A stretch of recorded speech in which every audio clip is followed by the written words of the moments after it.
that he will back out of the pledge to support the candidate in the event someone is named wins the nomination.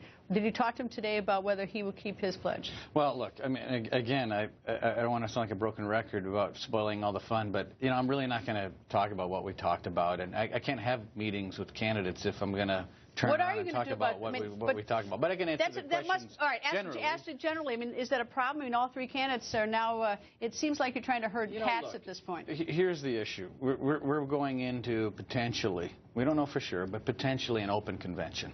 So the candidates, I think, are going to posture a little bit as far as what they're willing to do and who they're willing to support and who they're not.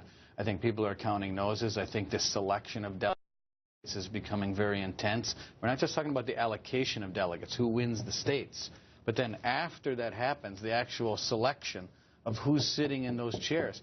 And what candidates are now, portraying out for the public to listen to is, I think a bit of posturing. I'm not really worried about, in regard to supporting the eventual nominee or the party.